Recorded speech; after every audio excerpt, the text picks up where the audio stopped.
Cardinals welcome the LA Dodgers to Busch Stadium in Missouri. That's tonight's late night action right here from 1.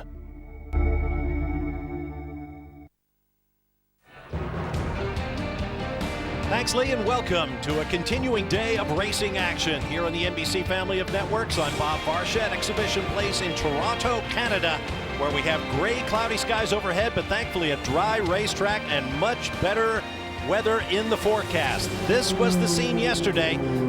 Scheduled as race 1 of 2 on the Verizon IndyCar Series from Toronto, but as you can see, the spray was ridiculous. Standing water on the backstretch, even caught out two-time Indy 500 winner Arie Luyendyk in the safety car. That was Will Power at the first attempt to start this race, spinning off and crashing his car. Simon Pagenaud and his colleagues tried to convince officials we cannot see in these conditions. Now, under the red flag, controversy erupted when the Penske team was allowed to go to work on the race car of Will Power. Michael Andretti, among others, thought that was a contradiction of the rules.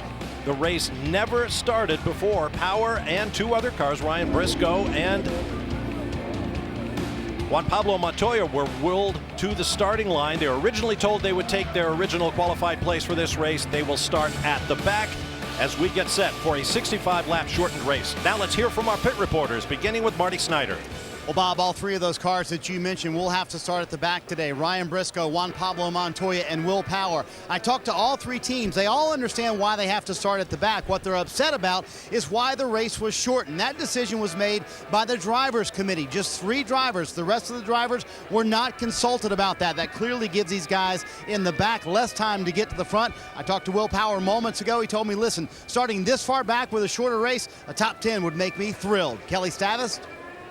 Marty, yesterday thousands of Canadians sat through the rain in hopes of seeing this guy, their hometown boy, James Hinchcliffe, in action. Well, today they'll get 2 chances, which means 2 opportunities for Hinch to pick up his first podium of the season. His previous best here in Toronto is 8th. He'll be looking to better that today, and he will start on the 4th row. Kevin Lee? Kelly, it's Robin. That's okay. Tony Kanaan starting 6th. He's only won 1 street race in his career, 2007 to Detroit. The last couple of races on the ovals, he's been the man to beat. Had some bad luck, didn't get to victory lane. This is by far his best chance to win a street race since 2007, Kevin Lee. Well, Sebastian Bourdais had to wait an extra day to get a chance to start on the pole, but that's quite fine because it had been 7 years since his last pole, trying to get to victory lane for the first time since 2007. And Helio Castroneves over here, the championship leader, he moves up a spot because of Will Power's issues, so he now starts 2nd in the field, ready to go here in just a few minutes, Bob. No question about it. There's so much disappointment yesterday when the cars could not race. There was controversy, a lot of hard feelings, but right now we have great intensity. No one knows what's about to happen. Here comes the command. All right, Toronto IndyCar fans, are you ready? It is time for those most famous words in all of sports. Here's Toronto Sun Contest winner Joe Correa to give the command. Drivers, start your engines!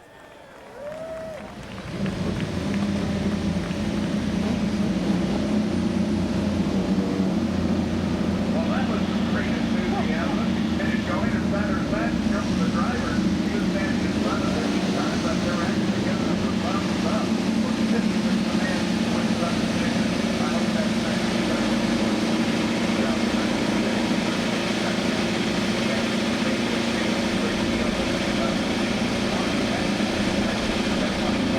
Boy, oh boy, that's the way to give an engine start command.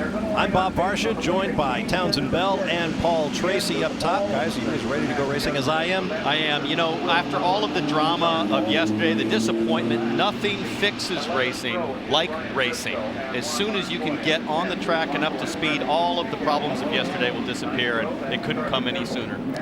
Well, this is going to be a tough day in the saddle for these boys. And a doubleheader of 65 laps is going to be physically demanding.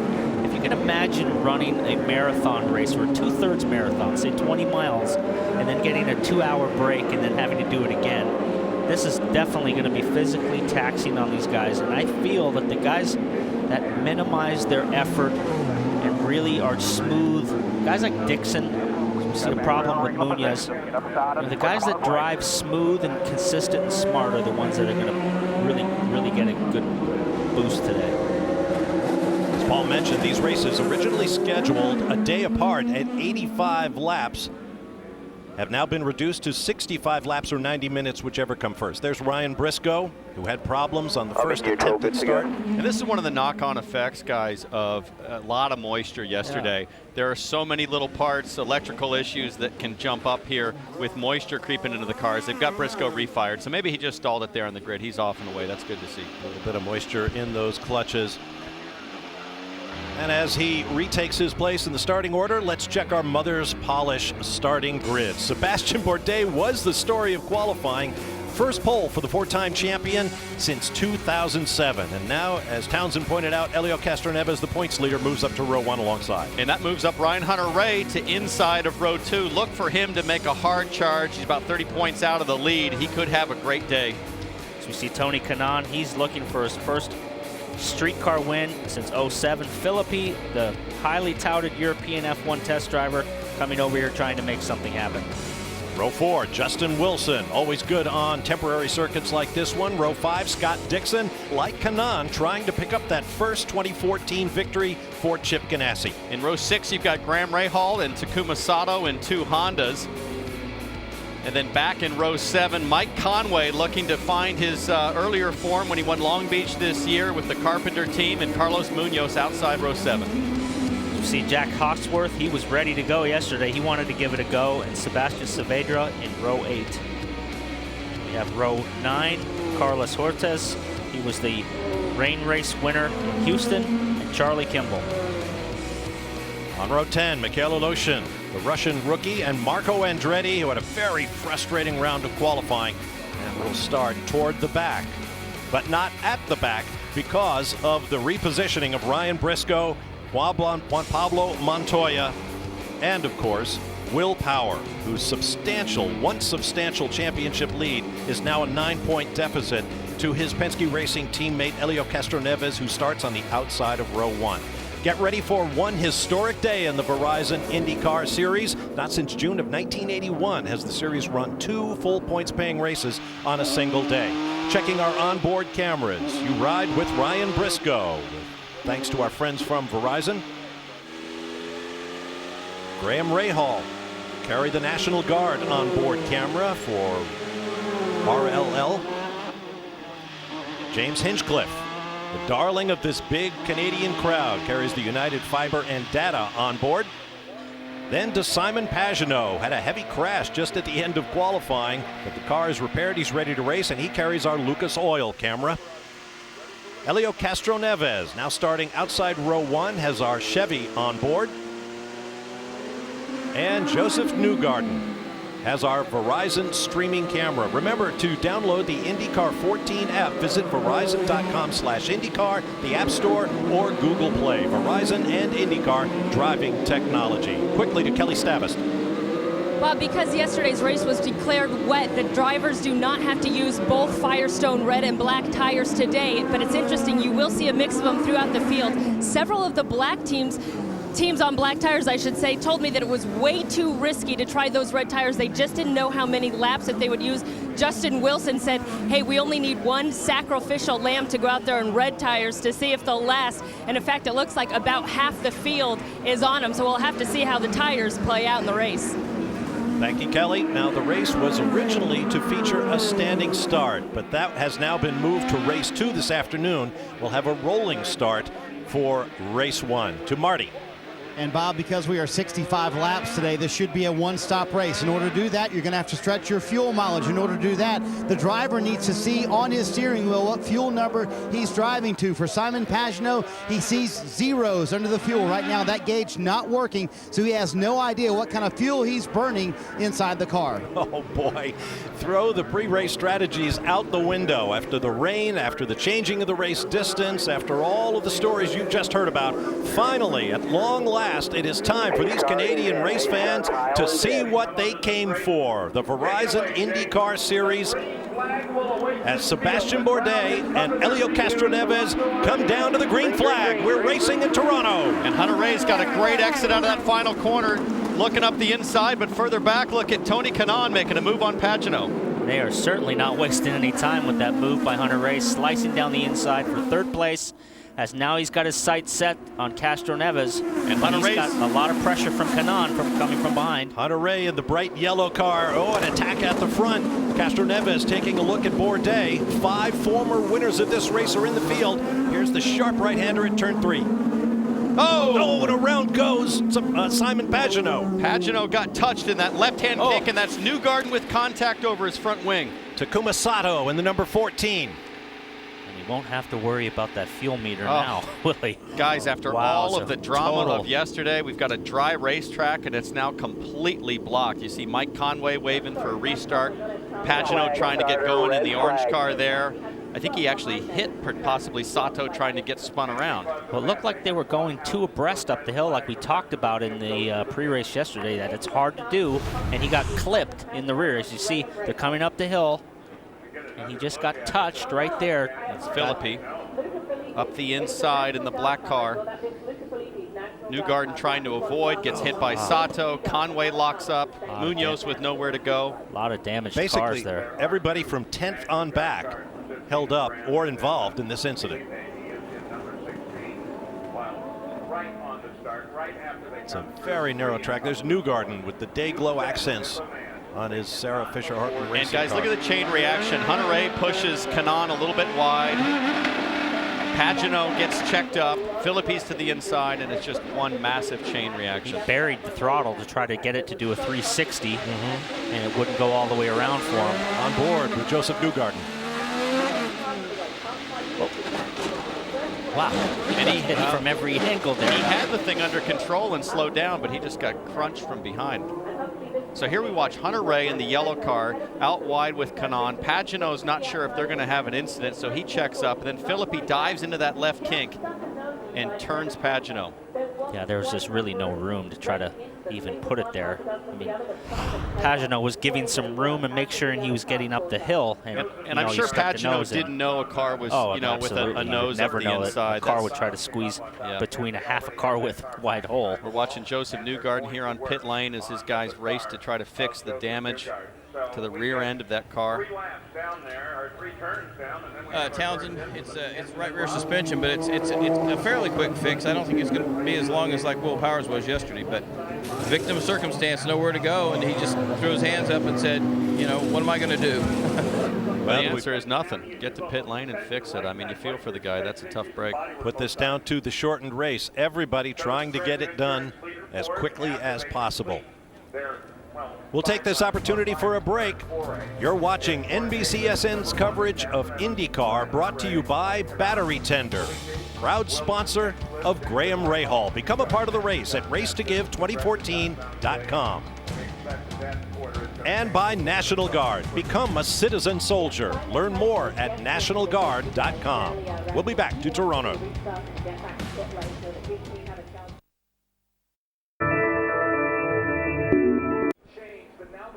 Back at Toronto, where we are under a red flag following a massive first lap incident here on the streets of Toronto. Last car to be moved from the scene, I believe, is Takuma Sato for AJ Foyt Racing. Meanwhile, a number of cars with damage are in the pit lane. All of the drivers after that incident stayed in the car. Looks like Sato may be coming out of the car. Their car back into the pits, and if they get out on the bus, now it's going to be a much longer situation. And here we see again, Hunter Ray gets a little wide there. The field stacks up behind him. Pagenaud with Philippi to the inside get clipped. His left rear to Philippi's right front. And as Pagenaud spins, everybody's either taking evasive action or checking up, which leads to a massive chain reaction. And Hinchcliffe was pretty lucky. He got through that, checked up, and then cut to the right and got through that safely. So that's a good move for him. Justin Wilson as well. You ride with Simon Pagenaud.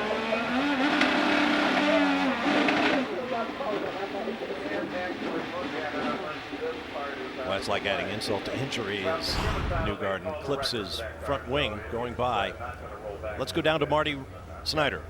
Bob, after that little ride, Simon Pagenaud came on the radio, said, what was that? He was not very happy with Luca Filippi very early in the race to be doing that. Rob Edwards has gotten him to pit road here, and Rob Edwards has been very clear to the team, do not touch the car. We're under the red flag after everything that happened yesterday. He doesn't want anything to be questioned about what's going on with this race team. He thinks it's a front wing, it's a rear clip to get this thing fixed. No suspension damage. That is key, though. They will get back out, but a long way to go in this race to get back to the front for Simon Pagenaud, a guy who's trying to get back into this championship race. Robin?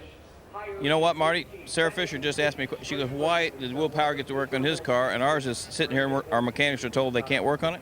Yeah, you know, I'm sure it's because they took the green, right? But they got to fix the 12th car, no problem. And everybody's down here. We got technical directors. We got everybody not letting us work on our car. So, you know, I just want to know what the rules are and just stick to them. I'm just really frustrated right now because, you know, we were at the front of that and we would have gotten through it, but we got hit from behind and it is what it is. So, just Sarah, when you call race control, do you get any clarification about what the rule is?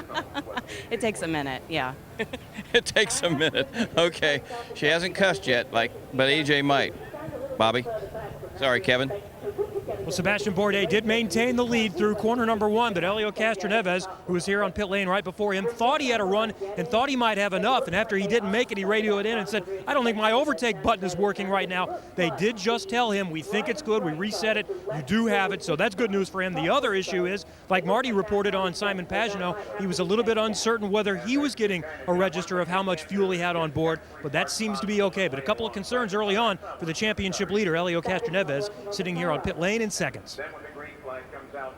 Boy, what thoughts are going through Helio Castroneves' mind? He's trying to preserve the championship points lead toward a possible first career title in the Verizon IndyCar Series, and it's just one crisis after another. I mean, we always come to Toronto expecting a little bit of drama and some dynamics, if you will, but I don't think any of us expected to be in this situation after yesterday and then a red flag to start. So we start the race and well, while the officials are sorting things out and we get set for a restart, we'll take a break and return with more. Gray skies overhead, but a dry track. Weather deep into the afternoon, not quite so good.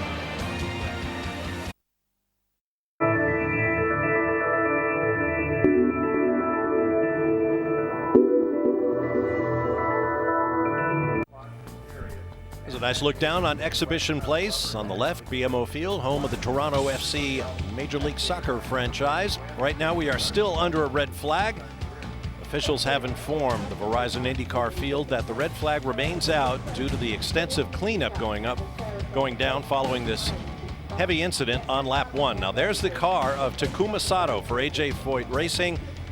Last few races have not been kind. 4 weeks ago, race 1 on a rain-splashed Houston, Texas track. He got together with the lap-down car of Russian rookie Mikhail Aleshin. Then at Iowa Speedway just last weekend, Aleshin down low, spins up the track. Sato has nowhere to go and into the wall and out of the race. Now today, he's a part of this big incident involving the orange car of Simon Pagenaud, who gets turned. Again, nowhere to go on a very difficult racetrack. Let's go to Kelly Stavis. Bob, if not for bad luck, it would seem Takuma Sato has no luck at all. What happened out there? I mean, all the car was parting up after the turn 3 before turn 4, and all I could see was cars parting up and with smokes, and immediately I saw it, I hit the brake, but back end loose, and car virtually stopped there, so there's just nothing I could stop it, and unfortunately damage on left front. AJ Foyt said maybe he didn't think it could come back out. Larry did. Any idea how bad the damage is? Just one corner. We need to look at it and how we can repairable. Hopefully we can come back in even 15 laps, you know, try to get something for this afternoon, but this bad luck is just unbelievable. We have to keep on going, you know. I know you told me that there was good energy, but how do you keep the spirits up? Yeah, it is good energy. It just didn't help for this situation, and I wish we had a good race, smooth race. Try something for this afternoon better. Thanks, Takuma. Marty? Kelly, Rob Edwards has surveyed the damage for Simon Pagenaud, and you've had several conversations with IndyCar officials. What are you trying to discern from what they're telling you? Just we've obviously got some damage on the car to repair, and we're just trying to figure out when we can start taking care of that without getting everyone in pit lane worked up that we're doing something we shouldn't be doing. After all the events of yesterday, that makes perfect sense. There's a thought that if you do work on the car under the red, you'll have to start at the back. You're going to do that anyway. You just think it's not worth the risk, or what? Yeah, I mean, the thing is, we can start working on the car as soon as they refire the cars. The work that needs to be done will be done before all the cars roll out of pit lane. We'll just do what we need to do and roll on the back of the field. So that leads us to say, what is the damage on the car? And obviously no chassis damage, right? Yeah, it's just the front wing and the rear clip. So we can replace those in about, 20 seconds. So shouldn't be a big problem for us. Now the challenge will be for Simon Pagenaud. How does he get through the field? Robin? Marty, I think if everybody had Dale Coyne's intelligence about the rule book, they'd be working on their car in the red flag. The penalty, according to Mr. Coyne, is you work on your red flag car right now, you get a 20-second stop and wait penalty, and you restart the race from the pits. But being 20 seconds behind on the lead lap's not that big a deal, so I'm going to go tell Sarah Fisher what they ought to maybe do, Kevin. Well, Luca Filippi is sitting here 5th in line right now before we get ready to go back, although they still are going to set the order in the car. We've already heard from Simon Pagenaud. He's not happy. You're going to get a chance to look at it here, Luca. Your version of what happened. Did you have an opportunity there? It wasn't really an opportunity. I was just there.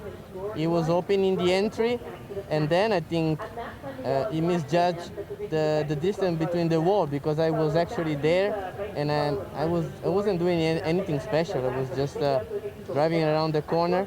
I think he knew I was there, so I just needed to left the line a little more open. Look, he just squeezed me. I had nowhere to go. I even touched the wall on the inside, so I literally had not even an extra inch to go to the left. If you look at the tire, probably there is a mark. So I'm fine. My wing is a little damaged, but the team thinks it's safe. So we race from here. Anyway, for me, it's a great opportunity to be here, and we fight. All right, thank you. Luca Filippi. Well, no work being done while they sort out the situation under the red flag. What do you think Robin's suggestion? I think he's spot on. Yeah, I think if that is the case, if that is really what the penalty is, I would take that penalty 10 times rather than lose 5-10 laps. I mean, in the end, if the penalty was a 2-lap penalty, you're still going to come out ahead versus waiting until the car's refired to start rebuilding a rear suspension or something. And look at here, Sarah Fisher must have been watching NBC and heard Robin Miller's analysis via Dale Coyne, and they've gotten to work. So I completely agree with Robin's assessment, and obviously the Sarah Fisher team does as well. Paul, I'm interested to know what your take is on the Filippi Pagenaud accident. To me, I kind of agree with Filippi. He was not really trying to pass. He was just running side by side with a guy and got squeezed to the fence. I agree as well. I mean, obviously the line was open. Pagenaud really left the whole car width. And it was one of those things, his nose was there, Pagenaud left it open, and it closed, and, it's just tough to go through there two abreast, but, I mean, it's one of those things. It is. Yeah, it's a tough, we see that year after year. Not the way we wanted to start the race, that's 100%. Robin has more on the Newgarden situation. Okay, Sarah Fisher and her husband Andy O'Gara, they just said they've been instant message and race control trying to get some kind of a ruling and a definition of what the penalty is. They couldn't get any kind of feedback from race control, so Sarah just said, after listening to our report, do it. What are they going to do? Start us last? But if you're only 20 seconds behind and you're in pit road, that's not a bad penalty. No, I agree completely. Well, we'll see what happens. Right. Well, that's true. Officials do have some discretion in these matters. Now, there's Dale Coyne, who has earned a mountain of respect for his knowledge of the rule book thus far this weekend. And Guys, rightly so. Just reading from the rule book, Rule 7.1.4.2.1, work done on a car while under red conditions will result in the car taking the restart from their pit box and a minimum of a 20-second hold penalty after the green flag. So Robin's spot on. That's straight from the rule book. I wonder what the maximum is. Here's a look at the drivers involved in the situation. You saw from that tire donut on the front of Luca Filippi's car, I mean, it was a matter of about 12 inches, and Simon Pagenaud would have missed him entirely. Well, and I think Filippi made the point, listen, I touched the inside wall as well, so I was out of room. And we're told that officials are trying to determine what the order of the restart should be. before we see who winds up being held for 20 seconds in their pit box before they go on their way. And keep in mind, all this is against the context of 2 full points paying races today, and after this weekend, only 4 more races in the championship. So the reason for the delay is they're trying to figure out how to reorder these guys, because the question is, when did the red flag come out, and what were the relative positions of these cars that get stacked up here with that red flag? Watching that overhead, it almost looked like Pagenaud got a good run out of the corner and was going to do a crossover and go to the inside of Kanaan, and that's what closed the door on Philippi. Yeah. It looked like he got a good exit and was going to cross underneath and try to dive down the inside of Kanaan. Yeah, I'm not sure if he knew Philippi was up the inside of him, but regardless, this is the situation we find ourselves in. And after all of the sitting yesterday for the drivers during the rain delay and more sitting, the unknown, we're back to more sitting here. I'll tell you what this helps, though, is the physical demand of 2 street races. This helps. Yeah, gives them a chance to rest. Well, a lot of cars involved, so a lot of figuring to do. We'll take a break and return to Toronto.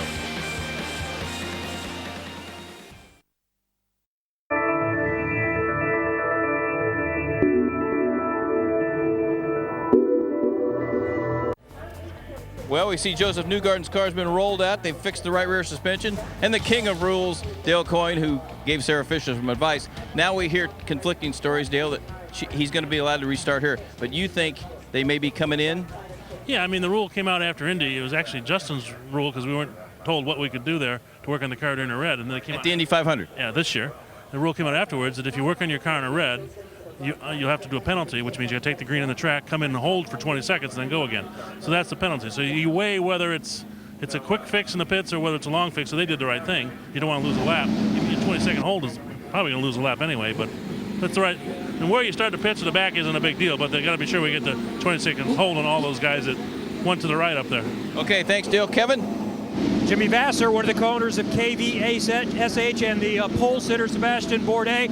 Mayhem behind you, it's a good position to be in, right? Yeah, it's better than being in the mayhem, but no, honestly, when the track was cleared, I don't know why we have to sit here. We could be rearranging the field under yellow, but looks like we're ready to go again, so. All right, Jimmy Vasser will be talking through things to Sebastian Bourdais. Marty. Kevin, Rob Edwards told the guys as soon as the first pace car rolls, you can work on the car. They have done that. They already have the front wing on. They're getting ready to get the rear clip on. That is in place. They're going to crank up Simon Pagenaud. He's going to roll out as the field rolls out. An impressive 20-second fix, as Rob Edwards promised, guys. Well, yesterday, if you were with us for our hours of rain coverage, we heard the legend himself, A.J. Foyt, said, well, and his tongue may have been in cheek when he said, I learn something every day. I think we're all learning something about the rule book here in Toronto.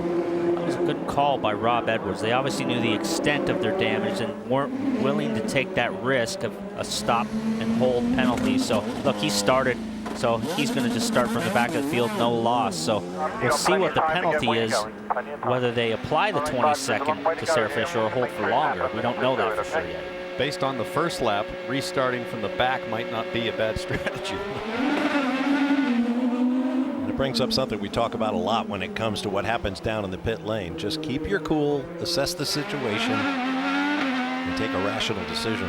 Another benefit from starting from, coming up here and warming up is your tires are going to be nice and hot, Paul, when you catch that field for the restart. The other guys are trying to swerve and build temperature at low speed. So that's no action on Philippi and Pagenaud, the decision from race control. As you watch the cars circulating, we're told there'll be 2 laps before they turn them loose. Earlier, before break, I mentioned that the weather forecast the rest of the day is not terribly promising. We hope that we'll have a dry track throughout the day, of course, but it may rain again this afternoon. Based on what we saw yesterday, it'll be interesting to see if that happens and how the series reacts. We understand that Sebastian Bourdais in the 11 car has received a blocking penalty, or sorry, a blocking warning from that opening lap. I didn't see anything, Paul, that seemed to indicate blocking. Saw something that we didn't see, but he is now the leader of the field. A single file restart this time, so Sebastian finally with the opportunity he's been waiting for to be up front leading the race, and we all know from his past He's very good at this, at controlling a race and making fuel mileage. So this could be his day. And here we see Montoya and Briscoe presumably topping up. And here's the blocking warning.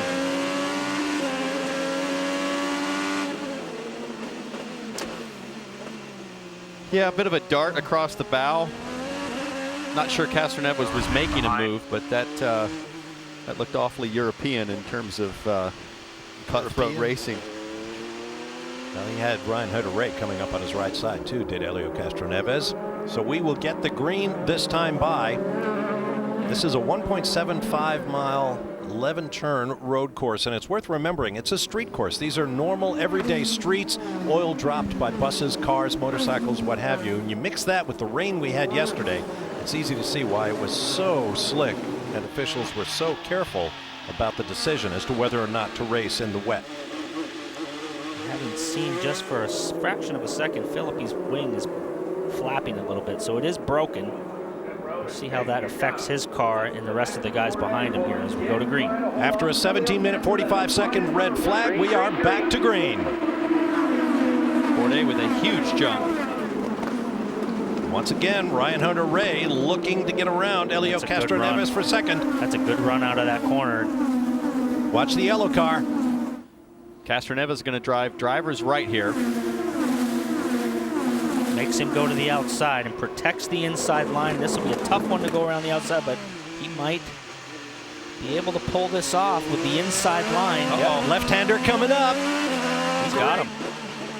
Great wheel-to-wheel action. Hunter-Reay into second over Castroneves. Pretty slick move there, Townsend. Well, we talked about it in the pre-show yesterday. If you can hold side by side through turn 3, you can pull it off. I tried that with Castroneves and it ended up in the wall. I promise you he was thinking about that as he was leaving room for Hunter-Reay. Now the cars are lining up behind Castroneves. That's Tony Kanaan in the red machine from Target Chip Ganassi Racing. Then Filippi, the rookie. Justin Wilson, Scott Dixon, James Hinchcliffe. They're by two. Sebastian has pulled a little gap with the racing that's going on behind them, so he's got a nice little buffer there. It's Kanaan looking to attack Castroneves, his arch rival from Brazil. Now you're on board the 67, Joseph Newgarden serving the penalty for working on the car. And you notice that wall on the pit out. There's construction of a new hotel going on behind that wall, so the pit lane exit is more constricted than ever. And something that I'm going to be watching here over the next 30 minutes is how do the red tires maintain pace on a green racetrack? With all of that rain, all the rubber washed away, it puts an extra demand on those Firestone reds. I think we're going to see tire wear play a big issue here in about another 10 to 15 laps. Look at the gap Sebastian Bourdais has already opened up over Ryan Hunter-Reay.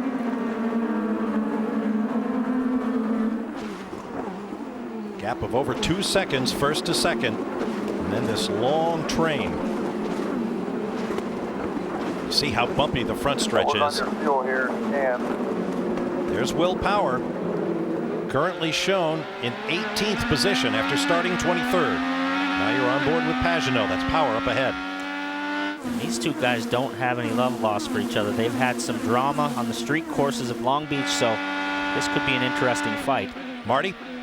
Former teammates and close friends, and yes, they have not gotten along too well. In 2014, you see Simon Pagenaud trying to make a move on Will Power. How about this? Two of the fastest cars all weekend, way in the back here. 17th and 18th for these two guys trying to make their way back up through the field. Tim Cindric just reminded Will Power a moment ago, take care of your fuel here. They would love a caution in the next few laps, and they'll do the opposite of whatever the leaders do. It's going to be a track position all day long, track position game all day long for both of these cars for the rest of the race. Yep, piece of bodywork either came off a car or was lying on the racetrack and was tossed in the air by the tires. And right now, I think Pagenaud has a slight advantage running the Firestone Reds. The data says he's on blacks, but he's actually on reds, as you can clearly see in frame there. Power is just going to try to hang in there until the Reds start to lose their edge, which should start to happen over the next few laps.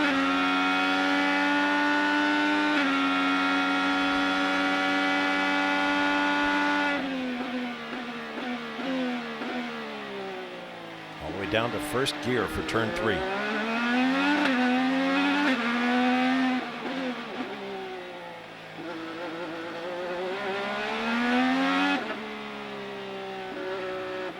Swinging onto Manitoba Drive. This is quick and narrow.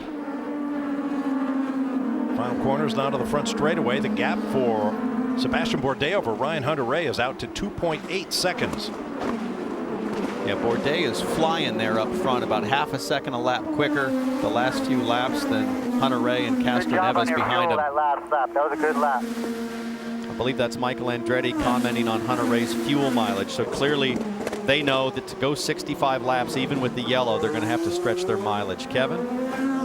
What's scary for the rest of the field is it's going exactly according to plan right now for Sebastian Bourdais. They wanted him to get a good gap as quickly as he could if possible, and now they're working on saving fuel. So he's maintaining this gap right now, and he's still hitting his numbers. He is on pace to be able to make it a one-stop race. Sebastian has always been a good fuel mileage driver, and we know that in times of past, when he gets out front and he's comfortable, he's a very, very tough guy to beat. So right now, driving away from the series champion Hunter-Reay and making his fuel mileage. So it'd be a good day for the KVSH team. They're about 5. Watching race 1 of 2 scheduled on the same day here at Exhibition Place in Toronto, Canada. Race 2 will come your way at its regularly scheduled time, 3 p.m. Eastern Time on NBCSN. So be sure to join us for that. A big day of open wheel racing here on the NBC family of networks. At the end of Lakeshore Drive, here's that first gear turn 3 again.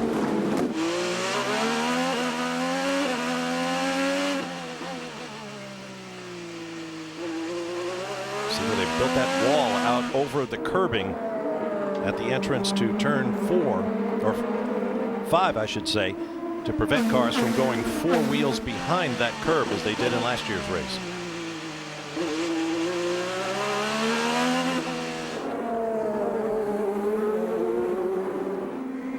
Up front, Sebastian Bourdais just set the new fast lap of the race at 1 minute 1.1195 seconds. And that gap just keeps opening up, Bob. He's, 4/10, half a second quicker. That last lap a little tighter, started to slow down a bit, presumably dialing back those fuel mixtures and maybe lifting a little bit early on the straights to save more fuel. Also save your energy. Double race today, long race. So we see Castroneves trying to make that outside move that Hunter-Reay pushes him wide.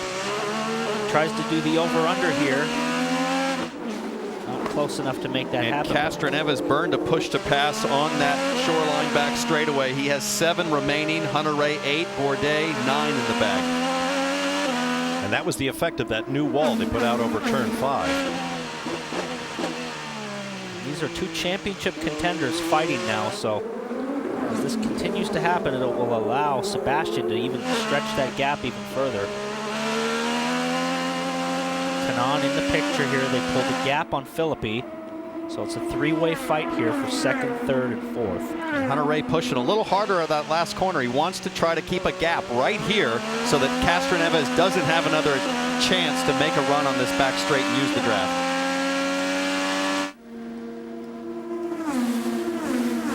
Meanwhile, Simon Pagenaud hits the pit lane. Marty. Rob Edwards is going to get Simon Pagenaud off strategy here. They're going to put the primary sticker tires on and see what they can do. They also had a little bit of damage that they did not get from the accident. The one interesting thing is they left the tires that he spun on the car for that last run. He said there were no issues with it, but the steering wheel is a little bit off for Simon Pagenaud. He gets those sticker primary tires, and we'll see if they can play the strategy game. Very, very slippery on cold tires getting up to speed here in Toronto. You can see he's sawing at the wheels. Very difficult to get around here on stickers. Especially on those harder primary Firestone tires.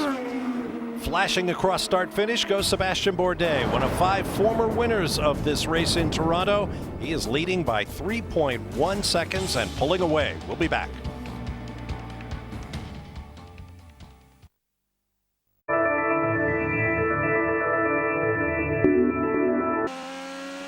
Welcome back to Toronto with the Indy cars, but we have Formula One news next Sunday, just a week after today's German Grand Prix. The Formula One Pirelli Hungarian Grand Prix is here on CNBC. Mercedes hot as ever. Lewis Hamilton will look for his third straight victory at Budapest. The Formula One Pirelli Hungarian Grand Prix next Sunday morning at 7:30 a.m. Eastern on CNBC.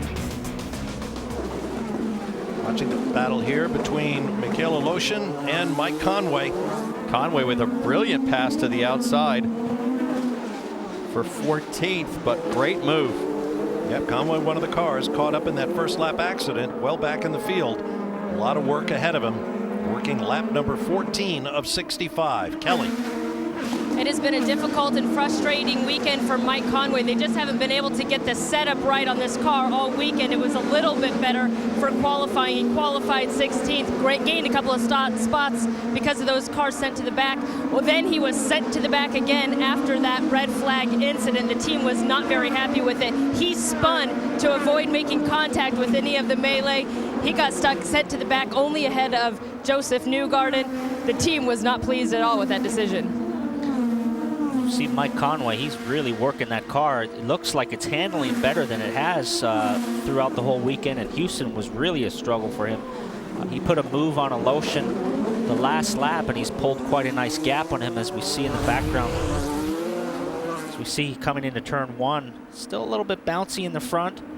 He's got a good entry, gets back to the gas soon and kicks that rear end out a little bit, stays in the throttle, and he's on the move. Helped by that concrete patch that's been so slippery and such a challenge for these drivers all weekend. The track has no rubber on it now, so it's going to continue to change. You know, with all that rain yesterday and the blowers going around, and you know, it's washed all the rubber off the track. As you can see here, the concrete is white. So the track is going to continue to change, Townsend, all day long. And one of the things, Paul, speaking of tires and rubber, is look at the rate at which the marbles are already building on a green racetrack, the rate of wear, and you see it evidenced by the marbles offline. That's going to build very quickly here.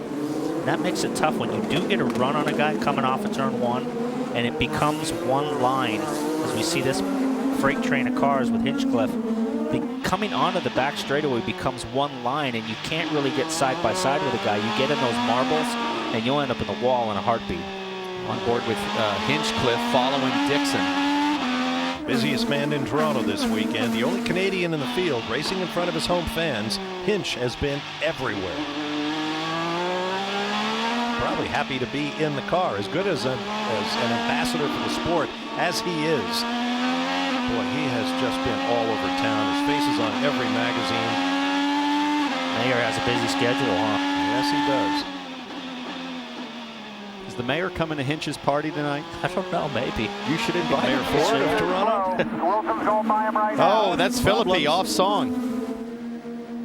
Oh, whoa! He's hit something. Whoa, that was scary. Whoa, to lose it on the back straightaway in front of a train of cars. I think what we're going to see is he probably hit the wall on the outside of turn 1 and has broken the toe link. Oh, man, that was really close. And this is the widest part of the track. And we've got a car. That's Huertas. Carlos Huertas, the winner of the first race in Houston a few weeks back, is into the turn 3 tire wall. Paul, do you think Philippi's damage is from the earlier contact with Pagano, or maybe we'll catch a replay and see if he got into the wall? It looked like the rear, like something was broken in the toe link and the rear snapped around and fishtailed on him. If we can find it, we might see that he might have hit the wall on the exit of 1. Full course caution.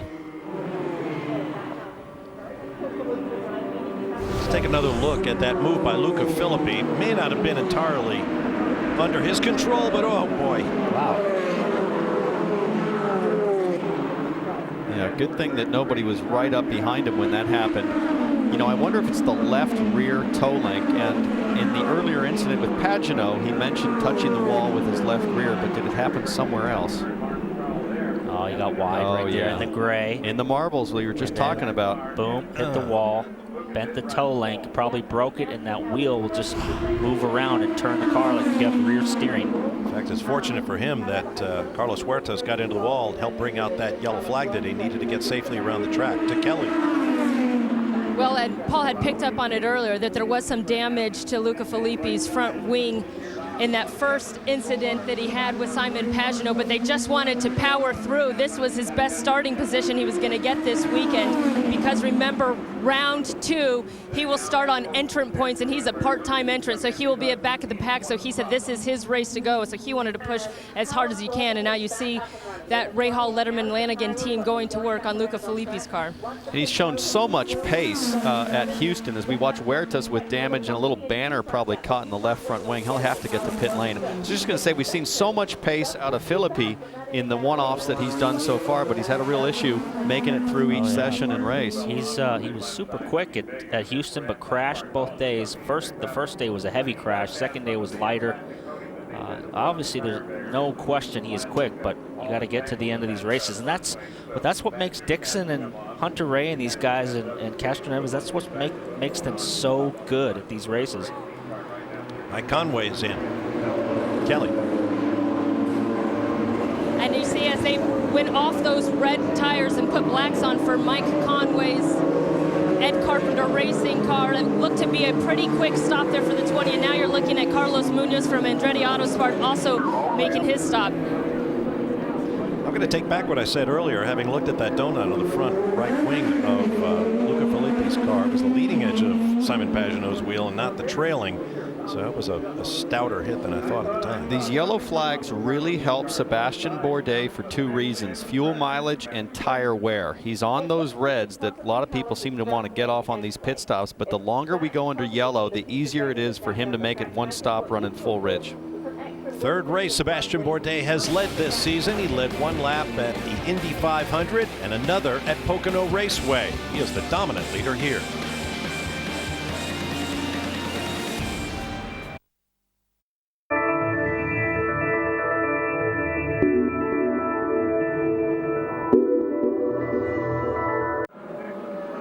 Welcome back to Toronto. I'm Bob Varsha with Townsend Bell and Paul Tracy up top.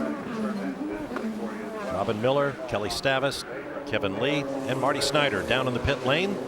We're about to go green after a full course caution for 2 incidents involving Luca Filippi, the Italian rookie who has gotten out of the car, and Carlos Huertas, who made a pit stop for repairs and remains in the order back in 18th place. Sebastian Bourdais has had things all his own way from the lead. We'll see if that continues as we go green once again in Toronto.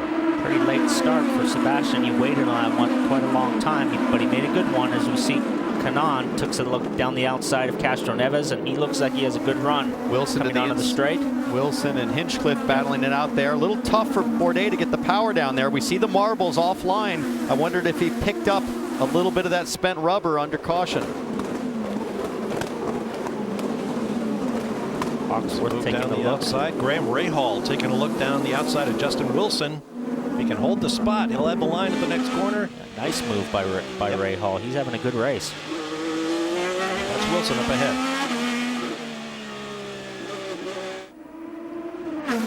Graham Rahal so strong in that second race at Detroit, strong at Houston. Their race pace on the street circuits has been very good. See him all over back of Wilson, who's fighting to hold on to the balance of that Boy Scouts car. And Graham's going to have a nice exit here. He's going to have a nice little run here. Pulled a little bit on him, but Nice job. Wilson's on black. I think he might make a dive at the outside, but I would try wait to square him up here. I'd wait here, Paul, and then I'd be on the push to pass right now if I'm Graham. I'm watching the screen to see he has Wilson's picked one to defend, and Graham is on the button as well. Both Wilson and Rahal on push to pass down the back straight. Wilson defending. And that green means they're both with push to pass activated. Rahal to the inside. Beautiful move. That Beautiful was easy. move. Nice over under. And Wilson locked up his rears, I think, Paul, in the brake zone, slid a little wide. He pushed him in as deep as you could possibly go, and Wilson was in a little too hot, and he over-undered him. Let's hear from Luca Filippi out of the race. He's with Kelly. And you just watched his teammate Graham Rahal make that pass. Not been your day, though. What happened in that second incident? Yeah, great move from Graham, by the way. Unfortunately, as you know, my front wing was damaged on the right side, so I was struggling very much in the last corner before the finish line because I had so much understeer because of the downforce I was losing. So I was always struggling, and I also worn a lot the front right. And in that lap, I just went a little off the line because of that extra understeer, and I basically went on the marbles and hit the wall slightly, actually, more than slightly, and that was it. It's such a shame because I was keeping the pace of the guys on front, and everything was going well. We saw Lucian just get around Saavedra, but Luca, did you learn anything in this short time out here that'll help you in race 2 this afternoon? Yeah, I think we have a good pace, so that's all we know. We just need to try and overtake people because we're starting, as you know, with driver's point, and starting from the dead last is going to be difficult. I'll do my best. Thanks, Luca. Good point. The day is not over. Luca Filippi can get his car fixed, get into race 2, coming your way at 3 p.m. Eastern time on NBCSN. Meanwhile, the battle continues. Bob, look at Marco Andretti passing where I've never seen anybody work it side by side. That was amazing. He wanted that one, didn't he? Beautiful pass. As we look at Will Power and his teammate. You saw Will give a definitive look into his mirror to see where Montoya was for that brake zone. Yeah, you definitely don't want to make that block move that he's made on the past and get yourself a penalty at this stage of the game. And here comes Newgarden, Paul, on Montoya. Newgarden to the outside. Let's see if he can do the side-by-side hold here. He's got Power ahead of him, setting a pick unintentionally. Montoya drove him way wide. Gave him the side horn. That's what he did. There's the chrome horn, and then there's the side horn. I think they touched wheel to wheel, and he just shoved him out of the way. We're used to seeing Juan Pablo Montoya in a blue and white car. He has this beautiful red and white livery this weekend, carrying Hawk Performance. Here's a look. There's Newgarden alongside. Oh, wow. He's more than alongside. He was up ahead of him, and Montoya just drove him over. That's a new term, the side horn. That's what he gave him. I think he gave somebody that in the rental car last night. I'm stealing that one. Good battle here. Sebastian Saavedra has been going backward slightly. He was a part of that Lucian Andretti battle earlier. Now he's falling into the clutches of Will Power in this long line of cars following. And Saavedra, of course, the teammate to Sebastian Bourdais, our leader. I'm watching the pace of Bourdais, wondering if they're on similar setups to see if Bourdais' pace falls off. And here comes Power. Strong outside braking. He'll carry it around the outside. I think Saavedra will just give this one up to him. Yeah. Beginning to see shadow. Copy. Pit this lap. I think that's Saavedra calling for the pit stop as opposed to the other way around. So his tires, those Firestone Reds, are going away from him quickly. He's going to make a run for pit lane. You see Montoya's going to make a move. Saavedra will go to the pits. Yeah, but pitting with 40 laps to go almost forces you to make one more stop to make it to the end. Okay, watch your speed. Look for Kelly. There was actually some radio issues between the team and Sebastian Saavedra as you see him switching from the red Firestones to the black. They tried to call him in during that yellow caution. He wasn't hearing them. So he was out there a few more laps than they expected. They made a wing adjustment as well. Sebastian Saavedra back out. They turned as many turns as they could of front wing out because he was so loose. So trying to balance the car, he's got a ton of oversteer there. Let's go. We've got to go, go, go. Or do you think the blacks are more loose than the reds? You have more understeer, and I think probably a combination of both. Having a look at his tires here, some graining there. I think we're looking at the fronts. Yeah, there's the rear tires. Tough to tell here. Back on board with his teammate, though, Sebastian Bourdais. Again, watching the pace. His pace is strong, down into the 101s again. 101.7 on that last lap to Hunter Ray's 102 and Castroneva's 102.0. Working lap 27 as they swing back out onto Lakeshore Boulevard. And the gap, Bourdais to second place, Ryan Hunter-Reay out to 2 1/4 seconds. The Frenchman appearing to have things well under control, but a long way to go here in race 1 of 2 on this Sunday in Toronto.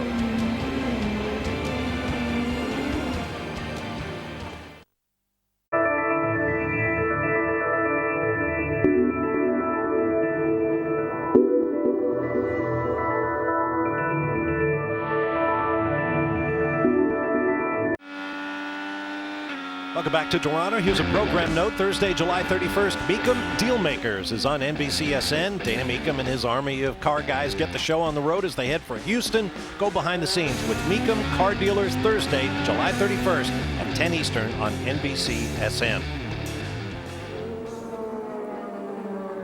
Don't tell anyone, but there you see the shadows of trees here at Exhibition Place in Toronto. The streets of Toronto seeing sunshine for the first time since Friday, and that's a good sign. Maybe we'll get 2 complete dry races in today on the Verizon IndyCar Series trail.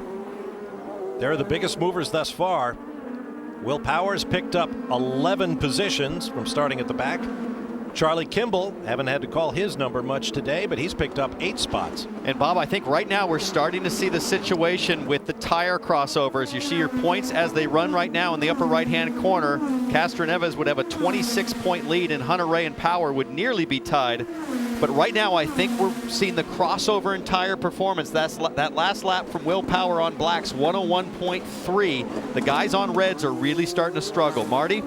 And that's exactly the case for Will Power. He and Tim Cindric have talked quite a bit about that. They actually kind of got the caution, Townsend, in the window they wanted, right around lap 20, and that's when they thought they would pit.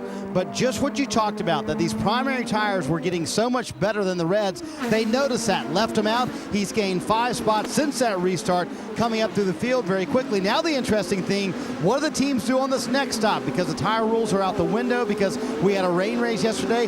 Do they go primaries, or do they go with the softer red tires, as Power had a close call a moment ago, but that's the debate right now. What do you do on the next stop? Well, regardless if it's red or black, Will has got to take care of the tires, and he had a big right front lockup there, Marty, going into turn 8.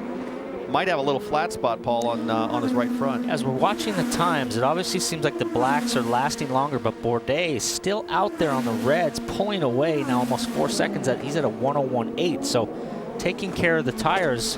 And I really feel that this is a shot in the arm that Bourdais needed. Like, you get out in the lead and you build confidence. And just like Kanaan the last few weeks, we're seeing a different driver out of Kanaan since he led at Pocono. And obviously he was so dominant at Iowa. As we see Bourdais, he's checking out right now on the reds. Checking out. He's the only one that's even remotely close to doing that pace on red tires. 4.5 seconds ahead now. 4.0. Like I said, you know, he's had such a struggle over the last couple years getting back to his form, and you just start to think as a driver, am I ever going to get a win again? And you get out front and that confidence builds. You get, I can do this, I can do it, and we're seeing that today. His teammates with Sebastian Bourdais at the Indy 500 this year, and one thing that I really noticed was his insistence on every detail. He was never satisfied with the setup in a way that, you know, continued refinement with his engineer. And it's that sort of precision and attention to detail that can yield the lap times he's doing right now on the reds. This is James Hinchcliffe on rookie Jack Hawksworth for 8th place. Meanwhile, 2nd place also getting warm. Hunter Ray and Castroneves nose to the tail. Yeah, these guys are going to be pitting pretty soon. Castroneves is now all over the back of Hunter Ray. Hunter Ray is complaining. You can see him sliding, getting sideways. And as we approach those pit stops, Paul, the in laps and the out laps on cold tires. Castroneves to the inside now. Nice move. Those in and out laps are going to be everything if they pit under green. Castroneves with only 3 push-to-passes remaining, and he's using one here on the back straightaway. The captain told him earlier in the race on the radio, said chill out on those push-to-passes, you won't have anything left for the end. He's definitely wanted to get by Hunter Ray and extend his points lead on him. Look at Graham Rahal trying to hold off Justin Wilson. Justin Wilson, another driver. In fact, Justin Wilson, your first driver through the field on black tires. And clearly we're seeing the difference here with Rahal struggling on the reds now. You're modulating the throttle. A hard time just carrying constant throttle. He's in and out of the throttle with understeer. So narrow and so bumpy. And now that we're getting bright sunshine on the racetrack, it's going to gather up some heat, and that's going to change its characteristics as well. Also going to rubber this track in, Bob, much quicker than when it was overcast. So you see the rubber in the last corner. Hit this lap, rubbering up. Hit this lap, make it a good one. Tony, a nice move down the inside. And Hunter Ray's smart here, not to defend too much. Knowing the pit stops are coming, don't put yourself at risk. To Kelly. James Hinchcliffe, the hometown boy, just completed his pit stop. He went to sticker reds. So we'll see how those hold up here as the afternoon heats up. And now you see Will Power. And you see Marco Andretti. What a nice run it's been for Marco. Worked his way almost into the top 10. He's coming off pit road right now. He said his car was a little too free at the end of that run. A lot of these guys who had the red tires on were not very happy with him at the end of the run. Will Power also leaving pit road as well, guys. Getting a little lockup at the left front.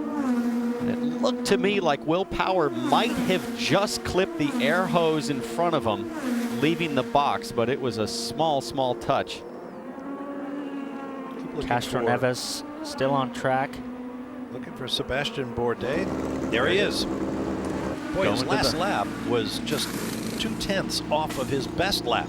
Which is surprising that he'd go to the blacks now. If he was able to maintain pace on reds, why would they put the blacks on? Maybe just to play it safe. He has the pace. Marty. Guys, you can imagine Ryan Hunter-Reay was screaming at the end of that run. He said, I cannot hang on anymore. Michael Andretti said, you just had to hang in those last couple of laps, but he lost 2 spots in those final few laps. They went with sticker red tires when they came to pit road, guys. Car was extremely loose at the end of that run. Out they come. We got some guys coming here on hot tires, and this is very tricky to get as we see Charlie's going to try to make a move on Wilson. He's on hot tires, Wilson cold. Here's another look at the Power stop. Watch the right rear. He's got wheel spin. He does run over the gun, but that gun was kind of just left out there. A little bit of body work from the side pod. It's Marco Andretti's guys. Technically under the rule book, that is a penalty. Here comes race leader Castroneves. Makes the move to get up to second position, so he gets in there a little quicker than the two Ganassis. Here comes Kanaan around, and then Dixon right around him. So the front three that were running 2, 3, and 4 before this pit stop, 2, 3, 5, I should say, are back out. Castroneves easily beats him. Kanaan's going to beat his teammate Dixon. So no change among those three as they come out, as we also see Juan Pablo Montoya.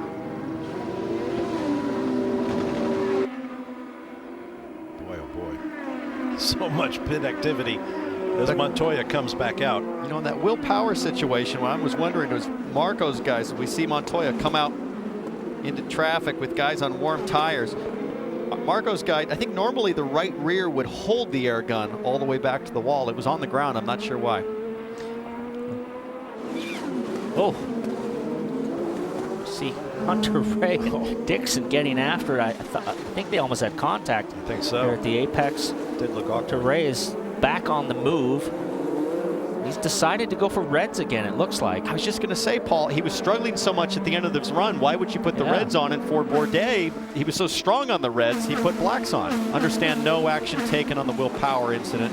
And shuffling to the lead on that off-schedule strategy, Simon Pagenaud now leads the race by 7.5 seconds. So let's get more on Pagenaud's deal with Marty. Well, and guys, remember he pitted earlier in the race, back on lap 7, I believe it was. Lap 10 actually is when it was. Rob Edwards just told him on the radio, we have 7 laps here to make hay. Run as hard as you can for these 7 laps, gain as much time as you can, and then they'll bring him to pit road here in a moment. You see his last lap was a 1:01.4, which is near the quickest, almost quickest in the field as of right now, and close to the quickest lap of the race. So he's got the hammer down right now to try to get as many positions as he can. He's got a clear track, open track with clean air. You watch him here in the fast part of the track. You see the in and out lap comparison for Sebastian Bourdais, who did 5 consecutive increasingly quick laps, opening the gap from 2.4 to 6.9 seconds before he stopped. And if Pagenaud can make great time, he'll pit and have fresh reds for a few laps at the end of the race. So the strategies are playing out rapidly as we work lap 38 of 65, well into the second half of race 1 of 2 in Toronto.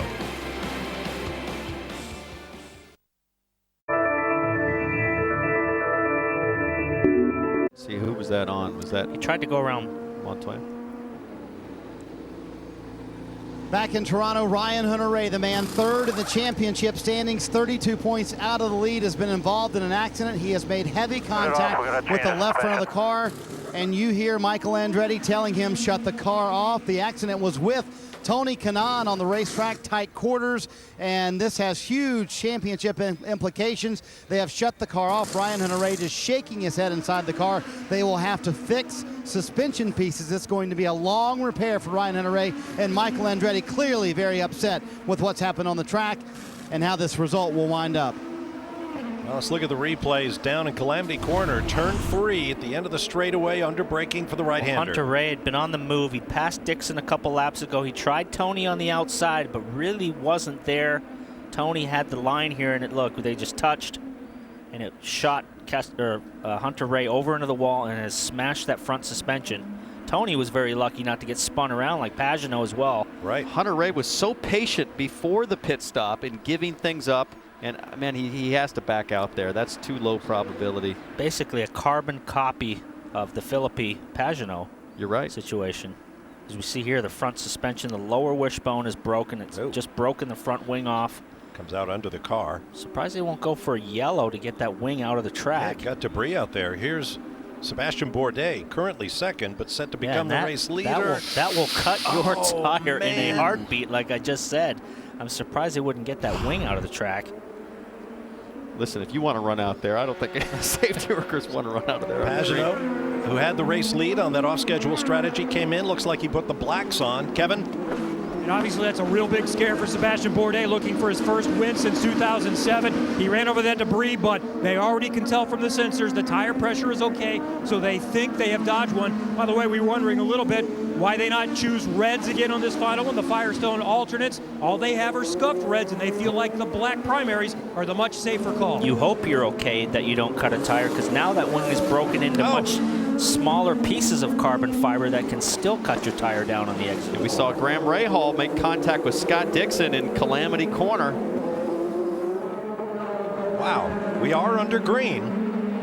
See, Dixon wants to make a move on Pagenaud. Pagenaud still on cold tires, and he's locked up down, coming down the braking zone. Now there's carbon fiber there laying in the track, and hardest thing to do here at Toronto is to come out with a field of 5 hard-charging guys on hot tires when you're on cold tires going into that brake zone in turn 8 or the brake zone in turn 1. But the pressures for Pagenaud are coming up fast, the tire pressures and temp. This is 4th, 5th, 6th, 7th. Pagenaud, Dixon, Rahal, Kimball, Hinchcliffe, all lined up.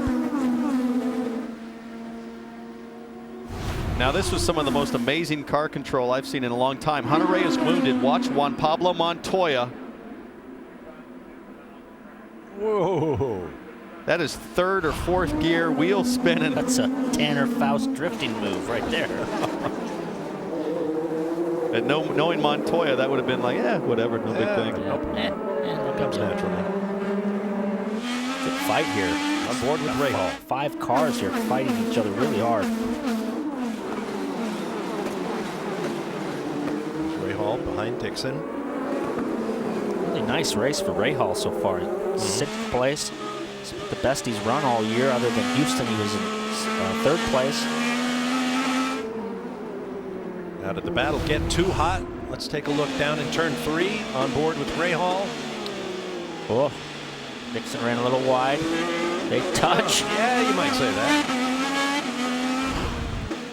Lucky to get away without suspension damage. That exit, Bob, from turn 3 is so inviting. You see somebody make a little bobble, as we saw earlier with Pagenaud and Philippi and in other instances. It's so inviting to take a lunge, but then you have that kink right there that tightens up in turn 4. And it leads to problem after problem, year after year, but makes great television. You see now Pagenaud is stretching away. He's got his tires up, and now he's starting to pull away from Dixon, and Dixon is really holding up the rest of this train. Keep in mind, Ryan Hunter-Reay, who you just saw being wheeled back to the paddock with another race full of points on hand coming up later on today. But he was up into 3rd after that victory a week ago in Iowa. He'll take a beating in the points this first race and try to recoup at 3 p.m. when we come to you on NBCSN for the 2nd. And that one definitely hurt. More cars joining the train behind Simon Pagenaud. We'll take another break. Here's your top 5. We'll be back to Toronto in a moment.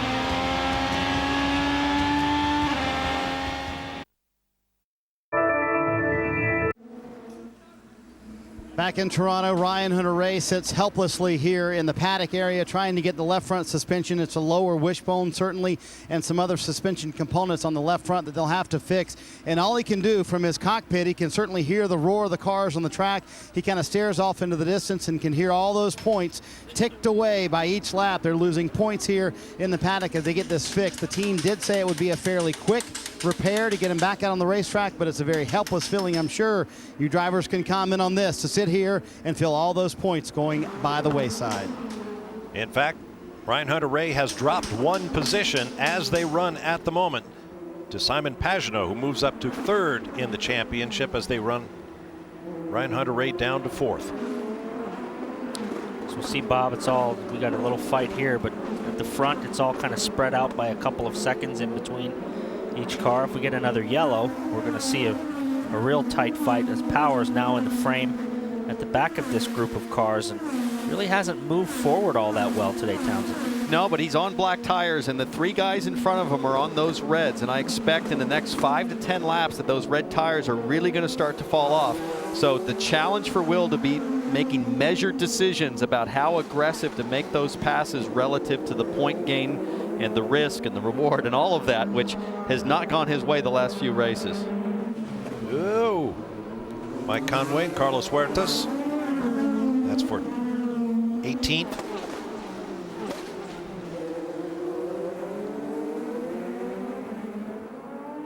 In a way, I imagine right now Sebastian Bourdais' biggest supporter in the race is Will Power, because Bourdais leads Castro Neves, the points leader in the championship. And Will Power is going to want to see Bourdais take as many points off Castro Neves in this race as he can. Well, obviously, Bob, Castro Neves knows he doesn't really have to beat Bourdais. He knows where Will Power is. I'm sure he's got Roger in his ear telling him the point situation, and this is a big gain for him today. So really no point in taking any big risks. So this definitely helps the KV team. And a nice run for Charlie Kimball, who's quietly sort of marched his way here into the top 7. Currently runs on those red tires, but he stayed out of trouble. And from overhead. Princess Boulevard turning on to Manitoba Drive. Really quick, really narrow, really bumpy. To turn 8 onto Nova Scotia Avenue.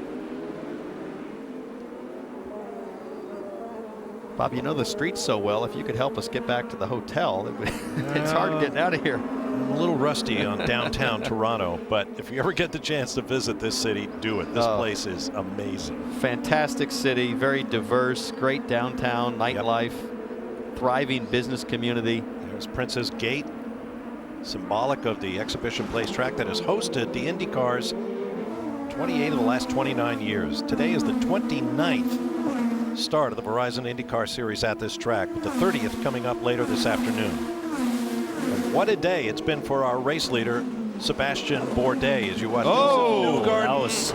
That was a little defensive maneuver by Aloshin there after the fact. Good pass. Focus forward here. Nice pass. Nice pass by Newgarden, but that could have been disaster. Yeah, that was a flat-out block. That's Andretti in the red and white car next up on Aloshin's gearbox. Behind him, the red and yellow of Sebastian Saavedra. And then Juan Pablo Montoya. How patient will he be? Got his. If he can hold on, Sebastian Bourdais will become the 9th different race winner this year. The record is 11. And he is exercising. I was going to say, Bourdais is exercising his pace. He's now dropped below the 101 minute pace. That last lap, 1 minute .86. See Montoya now under threat from Briscoe. Briscoe's making a move to the outside. He's been setting this up for a lap, and he's strong on the outside, but Montoya does not give up easily. He could use the side horn here again, but he gave that one up. Yeah, but Briscoe did a great job. He just had a nose ahead to where Montoya couldn't side horn him like he had done previously. Boy, in that corner you need a shoe horn, not a side horn.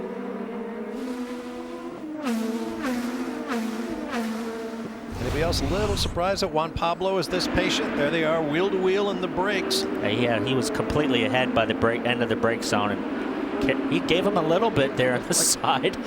gave him a little bit in the back corner there, but not enough to push him offline. There's such pride in your voice at every side horn, Paul. I love that. I love that move. Now, Newgarden and the black car of Jack Hawksworth.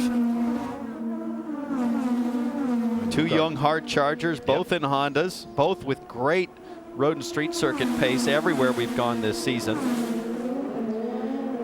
And the Sarah Fisher car's on the move. He's passed 2 cars in 2 laps, so on the move. It'll be 13 laps to go the next time Sebastian Bourdais flashes across start-finish. We'll take a break and return with more. First of 2 races on the streets of Toronto. Stay with us.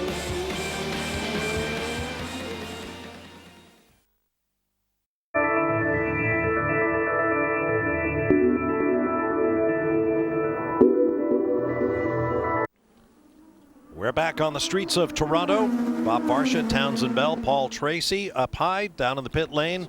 Kelly Stavist, Marty Snyder, Kevin Lee, and Robin Miller. 11 laps to go. The first of 2 races, the second one coming your way later today, 3 p.m. Eastern on NBC SN. Watching your race leader, Sebastian Bourdais, who just lapped, I believe, his teammate Sebastian Saavedra, who had to pit urgently off sequence earlier on those red tires as he was struggling to hang on. That'll provide a nice buffer with Castroneves as we see Briscoe and Hawksworth going at it. That is absolutely a great move by KV to now have a team car in between them and second place to at least create a buffer, which is, but right now Bourdais has been the class of the field. He's just been able to measure his pace and control the whole race. If you're with us for our qualifying coverage, we mentioned that Sebastian Bourdais started from pole for the first time since the Dutch race in Assen in 2007. 2 races after that, he took his most recent victory in what is now the Verizon IndyCar Series in Mexico City in 07. So what a day for Sebastian Bourdais, winning from pole for the first time in years. 10 laps to go, and all these guys that are running 7th, 8th, 9th, Kimball, Hinchcliffe, Wilson on red tires. I think this is where the red tires really start to come apart in terms of their grip, especially running so close nose to tail. You lose the downforce, Paul. It puts extra wear and tear on the softer compound, and now Power has to decide, how aggressive do I be with an advantage on tires in making up each spot? He's got to be aggressive if he wants to win this championship, but obviously you can't put yourself in a situation like Hunter Ray did and end up in the wall and really lose ground. So, you know, you got a double header here, and if he makes a mistake, it could be super costly with his teammate running in second place. He's doing exactly what he needs to do in the championship. So looking at the push to passes remaining, Will Power has 2, Justin Wilson in front has 2, Hinchcliffe 5, and Kimball 6 remaining. Kimball's had a nice little clean race. Marty, what's going down in pit lane? Well, guys, by the rule book, you cannot push a car out of the paddock with less than 10 laps to go, so Ryan Hunter-Reay will not make it back out today, and what a frustrating way to end the day for you. Tell us what happened in your incident first off. Yeah, just made a bunch of moves there. You know, the Ganassi cars were pretty trimmed, and got around Scott around the outside there and got around Castroneves around the outside, and I was next to TK through the corner, and then just kept coming left, and I knew I was getting the squeeze job, but I thought he'd leave me a little bit of room there, and he just, you know, ran out of real estate. I don't know. He hit you pretty hard, didn't he? And I'm sure you were immediately thinking championship, weren't you? Oh, yeah, for sure. It's unfortunate. I mean, trying to, you know, keep the car in one piece through these double weekends especially, and right there I expected a little bit more room, but I guess it's my fault for expecting. I'm not sure how it works. Just have to go focus on race 2, and hopefully we can do a good job there. We had some issues with the first set of tires there, just overshot the pressures on them and really fell off. You know, we were running second, really happy with the car, and then just started struggling with it. But I got on new reds, and I was really looking forward to that stint. And guys, to make matters worse, his team was so close to finishing the repairs to get him back out. That will not happen. Back for the finish here in Toronto. It's going to be a good one.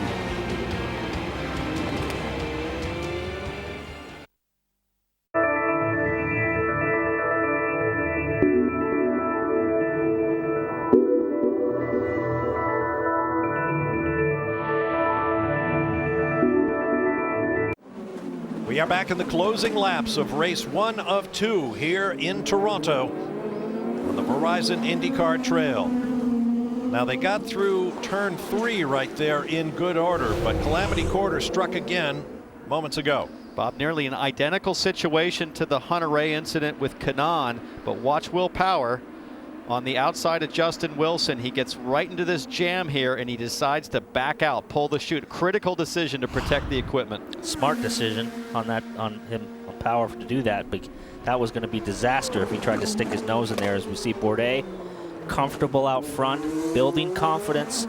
This is exactly what he needed now to get his first win in a long time. And further back from Sebastian Bourdais, as we see the longest drought a driver in IndyCar has had since a win.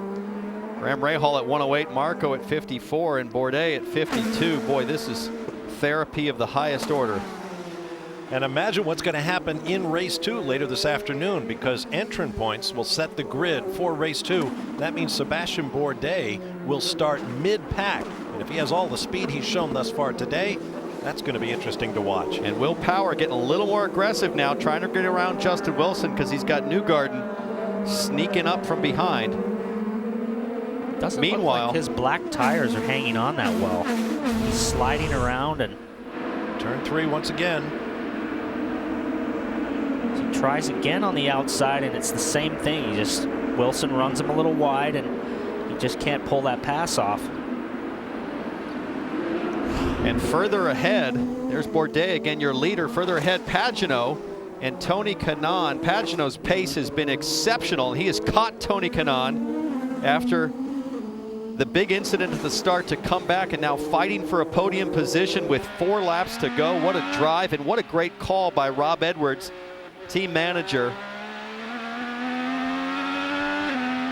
Amazing drive from Simon Pagenaud, who stands to be 3rd in the championship as they run right now. Marty?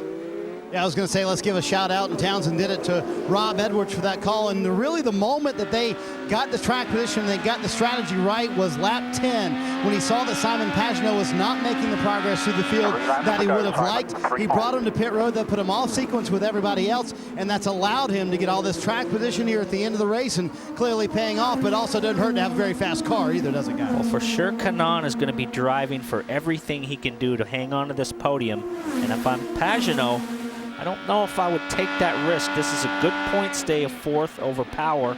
Surprised, Paul, to see Kanaan on the button using a push to pass. There are only 3 laps to go, but I would have thought he saved those for the last 2 laps because Pagenaud not that close there.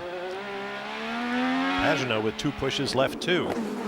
Will Power, by the way, has used all of his pushes. So if he's going to get by Justin Wilson, he's going to have to do it without the boost. Oh, wow. Newgarden and Will Power. Whoa! Oh, jeez. That will damage the rear suspension. He'll be lucky to get away with that. Oh, to clip the end of the wall like that. It's broke. Keep going here. It's broke. Oh, he's crab walking. Is he going to go around? Yeah, he broke that toe link when it hit the end of the pit wall there, at the end of the K-rail. Newgarden with the dive. Power with a... Oh, overcooked it. You know, Power went to defend and saw Newgarden all locked up coming in hot. Wisely left room. Spins the wheels, tries to get the kick turn. Oh. Just misjudged the distance. Those don't move. Watch Power here. He sees Newgarden in his mirror. He thinks, I'm going to leave him room. He's not going to make the corner. Really smart driving by Will Power. Well, he clipped the end of the trackside wall.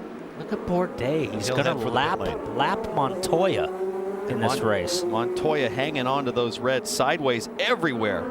Bourdais with 7 push to passes still. He's barely used any. White flag. No pressure. No pressure at all based on the drive that Sebastian Bourdais, a 4-time series champion, has put in here in race 1 on the streets of Toronto. This has just been a textbook day. This is what we used to see out of Sebastian back in the Champ Car days. Just a phenomenal drive today. And Montoya on the button to defend from going a lap down. That's a race for pride right there out of Montoya. Castroneves closes up. He's now there because he got held up by his Penske teammate. Well, we've talked about it. Sebastian Bourdais has not won in a long time, and he is a driver who is used to winning 4 series championships, then a brief hiatus in Formula One. He is back in the car, and after a 52-race drought, he will bring KBSS Racing their first victory since the 2013 Indy 500 when Tony Kanaan won for them. Bourdais, his 32nd career victory from pole, dominating all the way on the streets of Toronto. All right, buddy. Hold the checkers, buddy. How about this afternoon? Good job, buddy. Jimmy Vasser with words for his conquering hero. And I'm looking forward to seeing what Sebastian Bourdais can do from mid-pack in race 2 this afternoon. A lot of happy faces in the Thank you KB very pit. much. You're the man, Bourdais. You're the man, brother. 32nd career win for Sebastian Bourdais moves him into a tie for 7th on the all-time win list with Scott Dixon and 1 ahead of Dario Franchitti and our own Paul Tracy.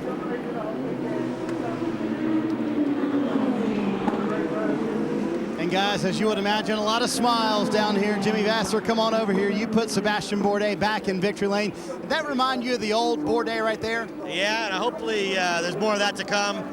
You know, when he gets on a roll, he's unbeatable. We've always believed in him, especially with Hydroxy Cuts. This is our hometown, their headquarters.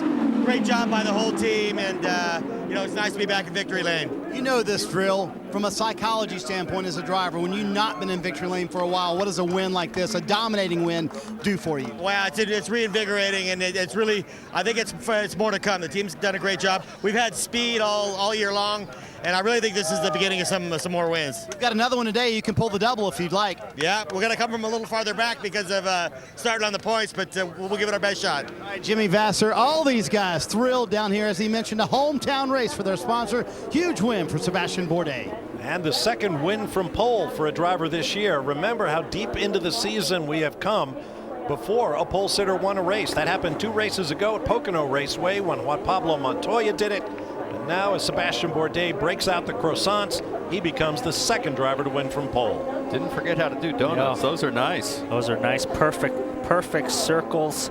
I don't know if I'd want to be doing that on my race motor for this afternoon, but good point. Definitely feels good to have to do those. Oh, race motor, schmish motor. Let it rip. Come on, it's been so long. Boy, oh boy. Looks like he might have stalled there. Do they want me to go to the podium thing or in pit lane? And where is that podium thing? This whole team's taking their headsets not off. Sure, man. Hang on a second. We're figuring it out. Look at that road course record for Sebastian Bourdais. 28 victories over some pretty stout road racers. Well, we don't know if he has directions, but I would imagine Sebastian Bourdais will get a lot of help finding victory lane.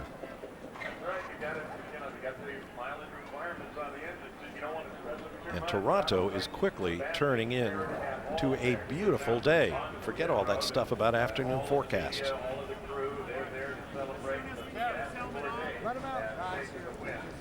What a brilliant job. I mean, he's going to be incredibly strong in race 2, but like you guys said, for him to start mid-pack, that's going to be a great show to watch this afternoon.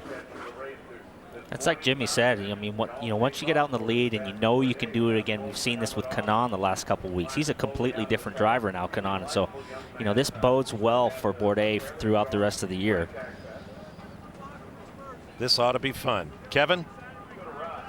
Win number 32 for Sebastian Bourdais, the first since 2007 in Mexico City. And he moves past some legends, Paul Tracy and Dario Franchitti in his 7th in the all-time IndyCar win list. It's been coming for Bourdais, and he is going to enjoy this. Emma, his little girl, is here. That's his wife, Claire. Alex, his little boy. And this is a family situation. They celebrated with a pair of podiums here last year in Toronto. This time, one step better. Oh, how sweet it must be for Sebastian Bourdais, who was as dominant as you could be during his run in Champ Car, and now is back in Victory Circle in an Indy car. Kevin Kalkoven comes over. James Sullivan, Sully, one of the owners. We've heard from Jimmy Vasser. This is going to be a celebration. I'm not sure if they'll race again today. They might enjoy this one for a little while. Come on over here, Seb.